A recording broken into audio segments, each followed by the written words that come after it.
ঠাকুরটা কিছু নেই, ঘট। নমস্কার বন্ধুরা, মধুমিতাস ডায়েরিতে সবাইকে স্বাগত। তো অন্য দিনের মতো আজকেও আমরা বেরিয়ে পড়েছি মর্নিং ওয়াক করতে। আজকে কিন্তু কেউ যায়নি, আমি আর কিট্টু। এই যে কিট্টু আগে আগে হাঁটছে, আমি পিছু পিছু। আজকে হেঁটেছি অনেকটা রাস্তা।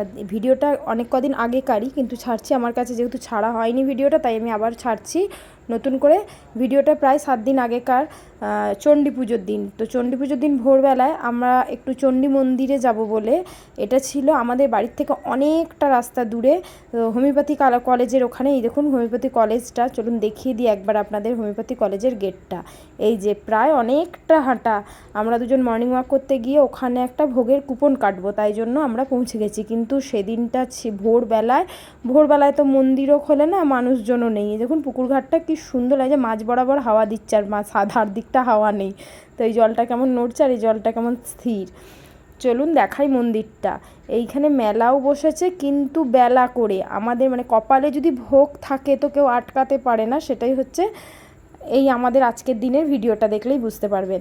তো এখানে বসেছে মেলা, কিন্তু মেলা তো ভোরবেলায় সব কিছুই বন্ধ। প্রায় তখন বাজে প্রায় 6টা, কারণ আমি একটু দেরি করেই বেরিয়েছিলাম, 5:30টায় বেরিয়েছি, পৌঁছে গেছি 6টার মধ্যে।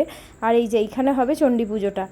তো চণ্ডী পুজোর জন্য বেলাতে পুজো হবে বলে সকালে সেরকম মানে খোলেও নি, কিচ্ছু খোলেনি। কিন্তু আমি ভেবেছিলাম আশেপাশে কারো কাছে কুপনটা কাটা যাবে, কিন্তু দেখলাম এসে সব কিছুই বন্ধ। বললো প্রায় 7টা, 7:30টায় মানুষজন আসবে। ততক্ষণ দাঁড়িয়ে থাকা সম্ভব নয়, ভাবলাম আমাদের মনে হবে না, তো দান বাক্সতেই টাকা দিয়ে আমরা চলে যাব। কিন্তু কপালের আছে তো কে আটকাবে আমাদের। তার মধ্যে করেই পুরোহিত মশাই, ওখানে যে পুজো করবেন পুরোহিত মশাই চলে এলেন। তো চলে আসার পরে উনি জিজ্ঞাসা করাতে আমি বললাম, তো আমাকে একটা কুপন এনে দিয়েছিলেন।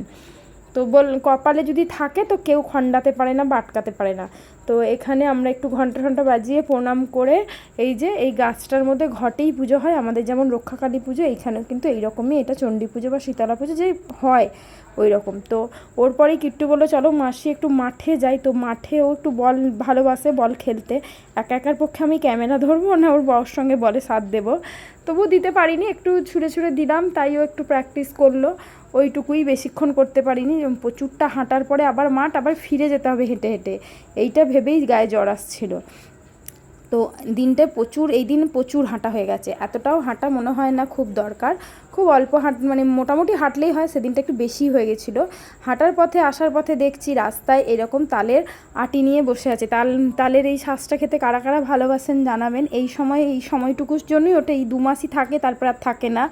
তো তালশাঁস খেতে আমার তো খুবই ভালো লাগে, তাই আমরা কিনে নিলাম তালশাঁস। খুব কচি কচি ছিল, সবে উঠেছে, তো এখনও সেরকম পোক্ত হয়নি, তাই নিয়ে নিলাম তালশাঁস। আর তারপরেই চলে গেলাম। দিনটা ছিল মঙ্গলবার। প্রতি মঙ্গলবারই আমি হনুমান মন্দিরে পুজো দিই, সবাই জানেন মোটামুটি, আমার ভিডিও দেখলে জানবেন।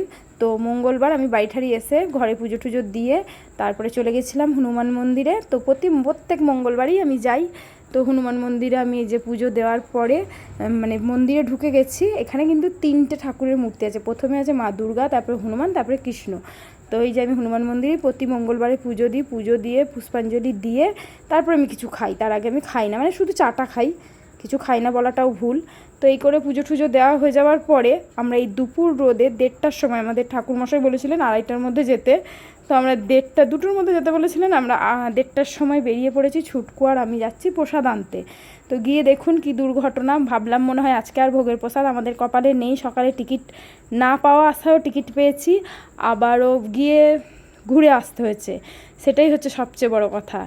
এই যে দুপুরের রোদের মধ্যে তেমনি গরম তেমনি রোদ। আর এই যে মন্দিরটা আবার দেখাই, সবে তখন পুজোয় বসছে সবে। সেই মুহূর্তে তো ভোগ তো কোনো সিস্টেমই নেই, পুজো শেষ হবে তারপরে ভোগ।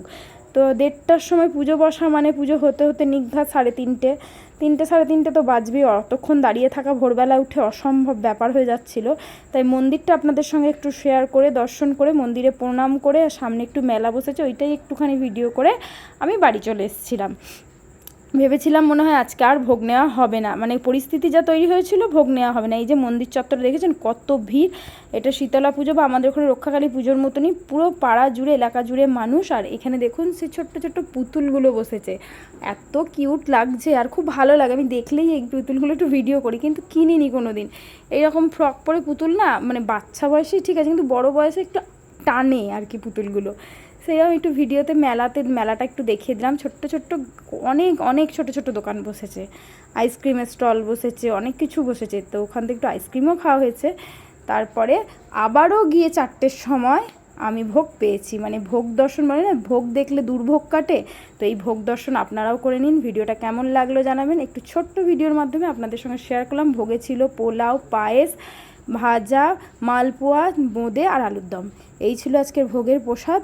তো আমার ভিডিওটা কেমন লাগলো জানাবেন, ভালো লাগলে লাইক শেয়ার কমেন্ট করে দেবেন, আর এইভাবেই আমার পাশে থাকবেন। আর ছিল খিচুড়িটা এত স্বাদ হয়েছিল না, আর আমি একটু দেরি করে গেছিলাম বলে তরকারি শেষ। যাই হোক, আমার এই ভোগের প্রসাদ খেয়েই আমাদের পুরো পেট ভরে গেছিলো, মানে অল্প খেলেও যেন অমৃত খাচ্ছি মনে হচ্ছিলো। আজকের মতো এখানেই টাটা, ভালো থাকবেন, সুস্থ থাকবেন, সাবধানে থাকবেন, এইভাবেই আমার পাশে থাকবেন। আজকের মতো এখানেই টাটা।